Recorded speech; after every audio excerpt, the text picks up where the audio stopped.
All right. Hello, everybody. Welcome to hopefully a very short video lecture on discussion boards. So discussion boards are an important part of the class, especially uh, as a way to kind of fill in for an online class and to kind of supplement things for a hybrid class. So important things about the discussion boards. Number one, there are no right or wrong answers. The discussion boards are not a test. They're not a quiz.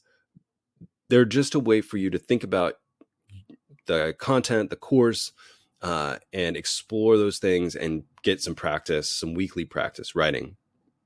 All work must be your own, not copied from the internet or using AI. Yes, I've caught students plagiarizing and using ChatGPT for discussion boards. And I don't really know why, because the amount of time it would take you to go plagiarize or to even go to ChatGPT, you could be done and you're not risking losing points. You should spelling grammar check all your work. Responses should be thoughtful and use a tone suitable for a professional environment. So the way that the discussion boards are broken down is into kind of two parts for your grade for each week. So the first part is the initial response. So you're going to respond to the post, the prompt by Wednesday of each week, and then you'll have to post before you can respond to your peers. So once you post something, then the rest of the conversation will open up.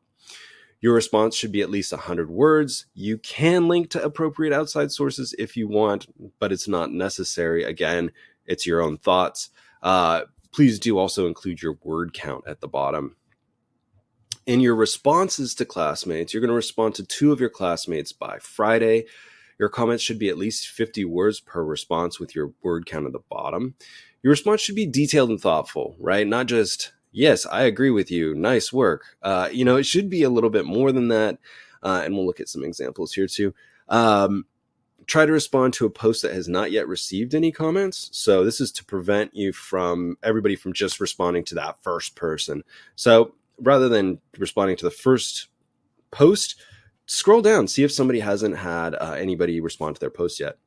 You may ask questions in order to further the discussion, but do remember, again, as with the previous slide, that this is a professional academic environment.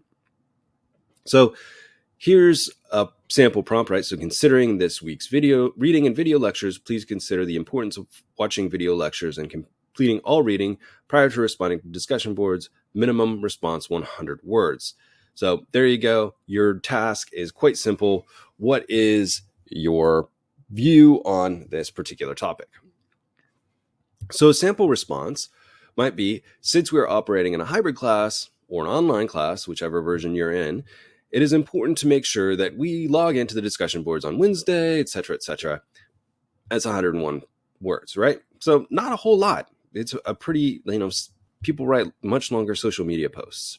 So that's a pretty decent prompt. This one, sample response to prompt, would not be so good, right? We need to do the reading and watching the lecture so that we know what we will be talking about each week. Obviously, there are grammar, mechanical errors, and it's only 22 words. So this would not receive full points. Sample response to classmates. In your response to the prompt, you mentioned that we have to do the reading and watch the video lectures in order to fully engage with each other. I think that we could probably have a discussion about the topics without watching, right? So again, this person is kind of agreeing, kind of disagreeing, and they're asking a question here at the end in response to their classmate, and it's 77 words. So remember, for a response to a classmate, it only has to be 50 words. So this person is above that. You don't get any extra points for going over, but, say what you need to say. A sample response that would not be so good. I agree. I think it's a good idea to read all this stuff in the week's module. Again, the way that I wrote this, it was intentional, right? But I put in good grammatical and spelling, some capitalization mistakes, but it's also vague. It's not really saying anything. And really, it should only take you a couple minutes to write 50 words. I mean, most people could probably type between 40 and 60 words a minute, right? So you're looking at maybe 1 minute worth of work. So that's the bulk of it. In all honesty, like I said at the outset, I'm not looking for specific answers. I read the posts.